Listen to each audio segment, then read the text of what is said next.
We're going to talk today about how to achieve better health, how to welcome health into your life to move forward on any level at any time.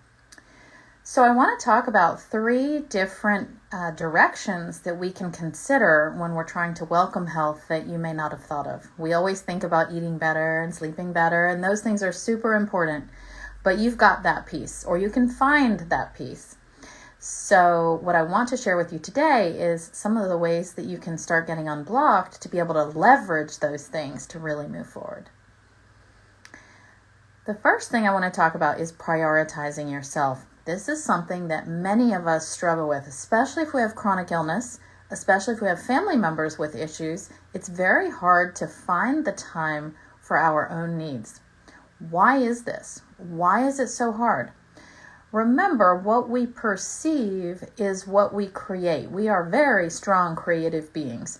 And if that is the lens that we're looking through, that we are not, that it is hard and that it's almost impossible to meet our own needs, then that's what we end up doing.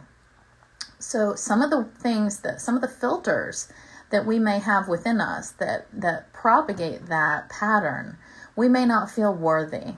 We may not feel worthy of putting ourselves first, of taking the time or the money or the resources, whatever those resources are, to meet our needs. We may feel that everyone else's needs come first. If we don't take care of everyone else, then something will fall through the cracks. They will become disasters and it'll be worse for us. That may or may not be true, but we can set up systems so that it's not true, so that we can also meet our needs. If you think about your family is a system, and if you only focus on the others in the system, there's going to be a breakdown. We have to devote energy to all of the members in order for the system to function in balance and in its highest potential. So something else we may feel, we may worry about how others will feel if we devote that time to ourselves. What will they think I'm selfish? Will they, guilt might come up, that we're worried about what others will think of us if we devote the time we need to put ourselves first. We may also just really worry about the well-being of other people. So maybe you have small children and you're afraid to leave them, that maybe they'll have too much anxiety, maybe it will scar them, maybe something bad will happen, maybe you're the only person that can meet their needs. All of these are beliefs that help lock in this, I can't put myself first. There are ways to separate. There are ways to meet everybody's needs, to make sure that your children are watched by someone who is responsive to their needs and will take care of them with love, and not to be gone too long. So these are all things we can do to create balance and to start moving ourselves forward. So I invite you, if you have any of these beliefs that it's not okay for you to put yourself first, let them come up. Let them come to your awareness, recognize those beliefs, and then make a commitment that you're willing to try to work through them and create something new, a different sort of reality. All right, the next thing I'm going to share is listening to the body. Our bodies are incredibly intelligent. We have an innate wisdom that is always trying to move us to health. Our body knows how to heal. When we cut ourselves, we don't have to know how to heal. Our body just does it. So our bodies are incredibly wise, incredibly intelligent, and really, I believe our body has all the answers we need to move forward. So the question becomes, how can we tap into that wisdom? That is really the secret to getting back to health and wellness. Can you tap into that wisdom on your own? Do you need to tap into that wisdom with a healer? How can you get that wisdom? Now, I believe our ultimate goal is definitely to learn how to do this for ourselves. But when we are in a state of significant imbalance, we need help. We need others to help us with this and to get us to the point where we can really hear that wisdom. When we are in pain, when we are super exhausted, when we are dealing with physical issues, it is harder to get into that centered, aligned place that is required to tune into our own intuition and hear our body's wisdom. Now, I have a class that teaches this, and it's very effective at helping us I teach specific techniques to help us get into alignment with ourselves and begin to hear what our body wants to share with us in any area, whether it's health, whether it's food, whether it's life decisions, career decisions, financial decisions, anything whatsoever. Our intuition can help, even how to move forward in certain relationships. Our body has so much wisdom, and we can tune into that. Now, to be able to hear our wisdom, we have to have less noise, and that's why it can be helpful if we have healers, when we're unbalanced, help us get into a more balanced state so that we can start hearing. That means quieter mind. So we can quiet our mind by lots of different practices. We can practice some meditation. We can practice mindfulness.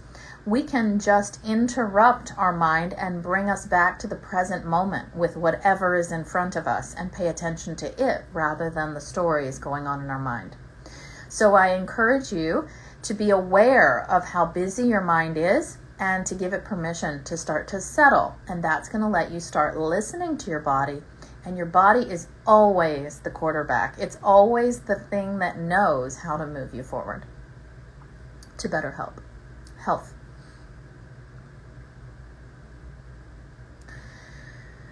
Okay, and finally, we want to, one of the third recommendation on how to get better health is to let go.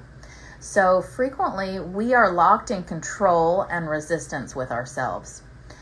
Frequently, we feel that we have to be in control to keep ourselves safe. We have to be in control to keep us moving forward. But the irony of that is frequently that control creates a lock that keeps us from being able to step into change. Most of us are pretty comfortable in our routines, whether they're eating routines, sleeping routines, self-talk routines.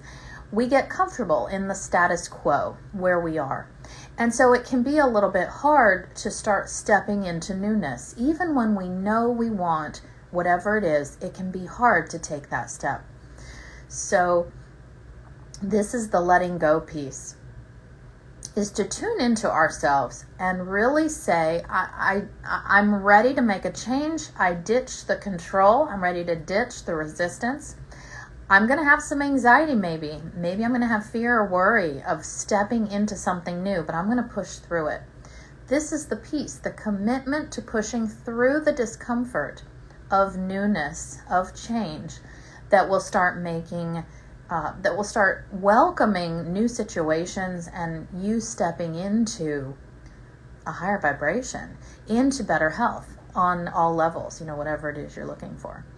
So I invite you to, when you feel a resistance within you, maybe you are trying to create a website. Let's just say you're trying to launch a business and you're trying to create a website.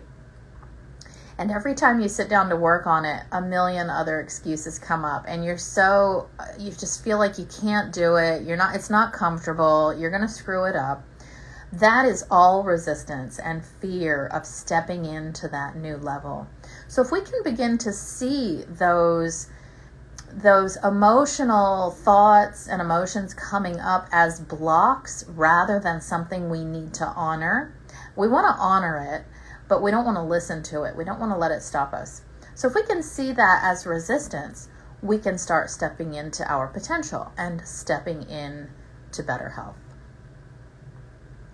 And the real secret here, as we let go and surrender, we are stepping into universal flow. Universal flow is the energy that can push us forward. It can support us. And we can go with the flow. Synchronicity increases.